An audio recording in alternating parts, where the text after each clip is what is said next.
what you gonna do with a big piece of pumpkin like this?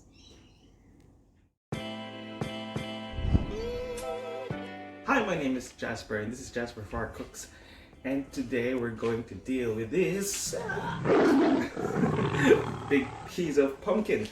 This time of the year, this vegetable comes in very cheap. You can actually buy one piece for about like $1.50, $2 per piece, so you can actually do a lot of things with this. For the next 3 episodes, I'm going to attempt to make 3 dishes out of this big piece of pumpkin. You can then see how versatile this vegetable actually is. First, you gotta know how to deal with this bad boy right here. So I bought a new friend. Yeah, it's actually longer than my face.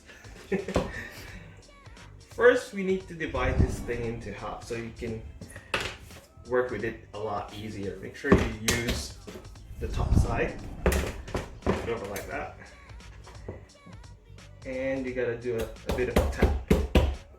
So it's kind of hard, so just be careful when you're hacking this away.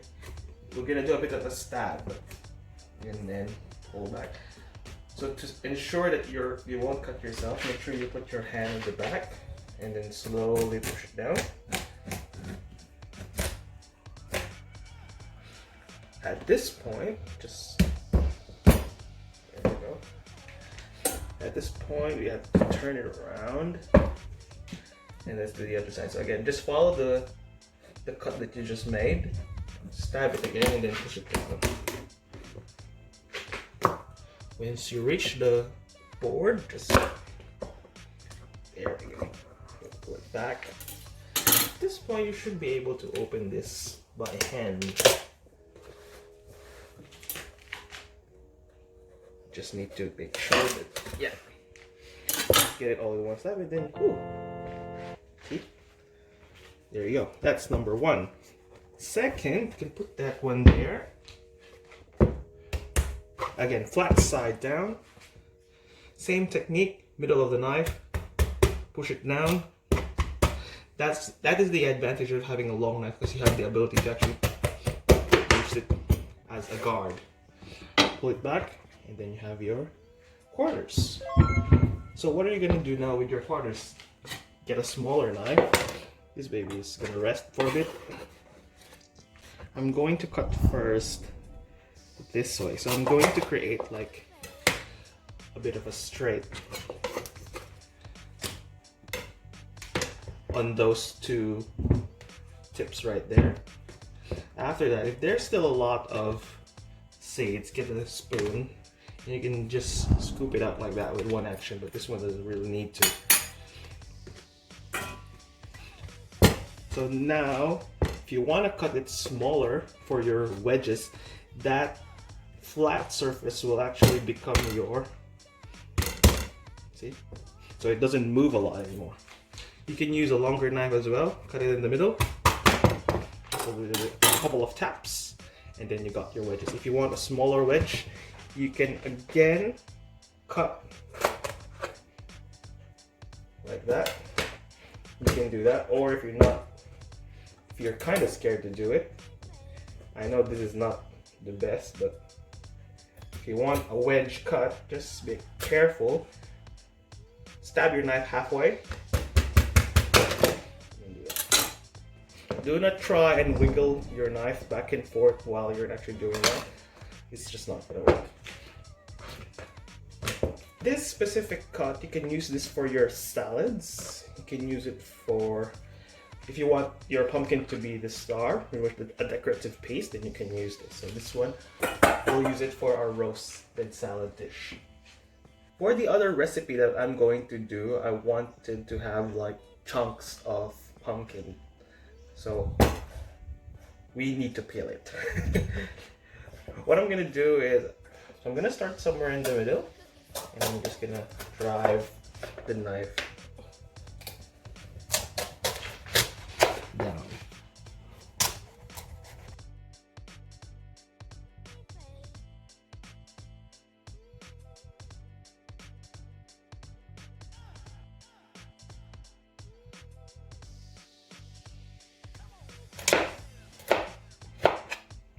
So I remember my mom when I was a kid, you can't just hack the pumpkin away.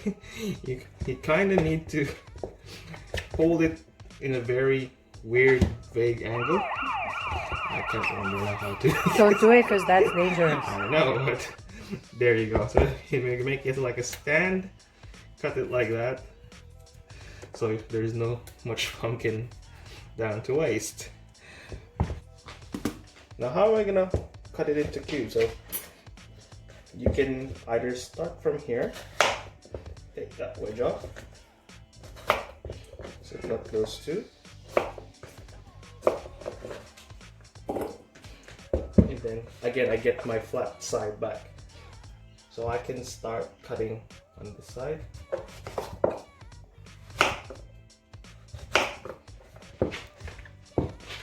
Again, if you reach a point where you have another wedge, put it through, that becomes your couples.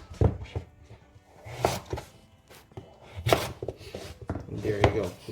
Once you got that, you can get rid of this, and then now you can get your squares. Easy.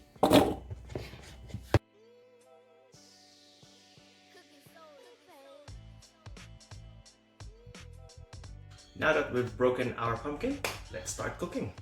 First dish. So in the Philippines, we call this one Ginataang Kalabasa. So for people who don't know, let's just call it pumpkin in spicy coconut sauce. Yeah? Yeah! That sounds wrong, right? You agree? Yeah. Could you say that again?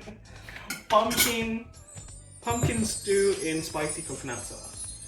Yay! Yeah, that sounds quite about right.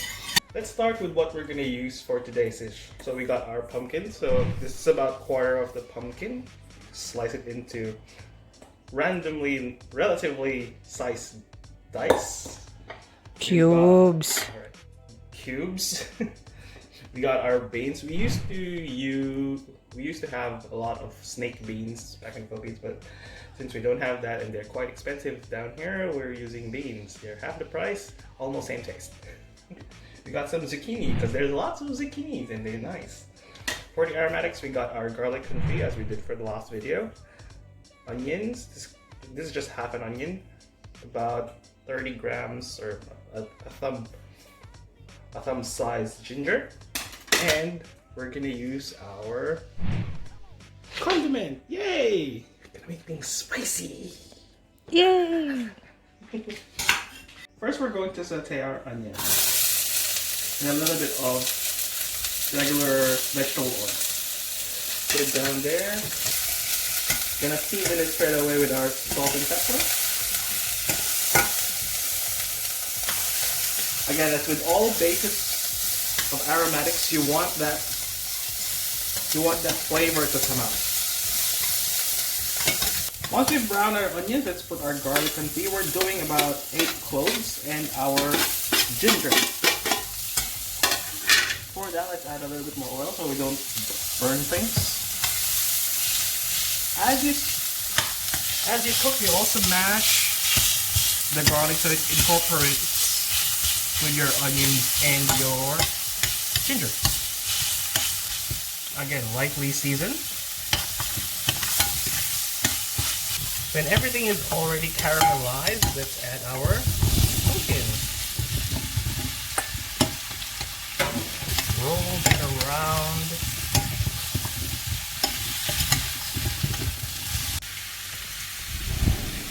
I can't find it.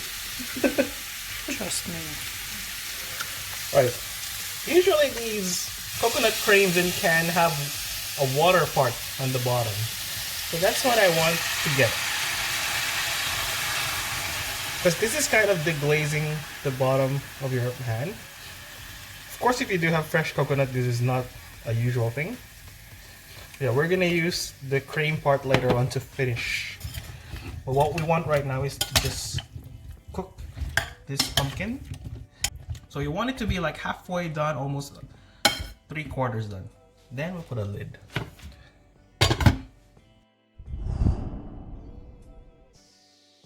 Wow!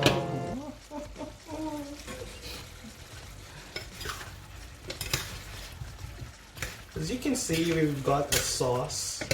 Part of a sauce is already reduced. So you don't really need to add any sort of thickener for this dish because there's a lot of starch already going on in the pumpkin. So you just go down and become the sauce itself. Just grab a taste. So you actually know where, or at least how much seasoning you're going to put as you go along. At this stage, I'll put my chili. No, just a bit. Or else somebody will make me eat all of this. Yeah? Yeah? No.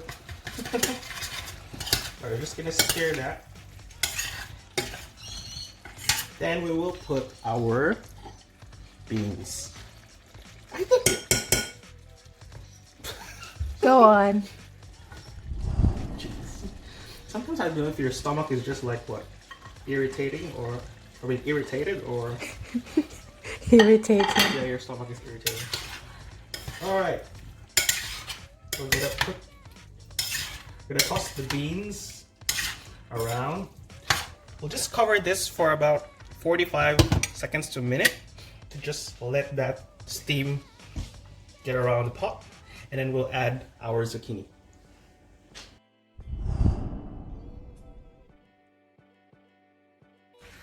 So this is about a minute after we place the zucchini in. We're gonna finish now the dish by putting the rest of our coconut cream. You know who will love this dish? Oh. Vegans!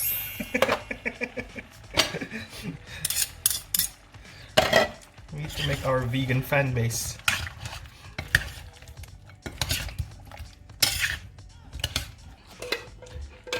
As my mother used to say, never leave anything in the can. It's waste and you paid for it, so.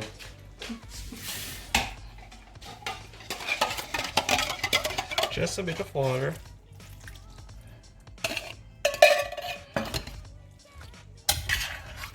And then we'll start mixing. So you don't want to put any cover on this one because it will definitely overcook your grains. And also, if you're not vegan and you pretty much want something else in there, go crazy. You can put anything you want, from your ground meats, seared sausages, chorizos, shrimp. God knows what you want to put in there. But yeah, as it is, I think it's perfect. The coconut cream is incorporated throughout the dish.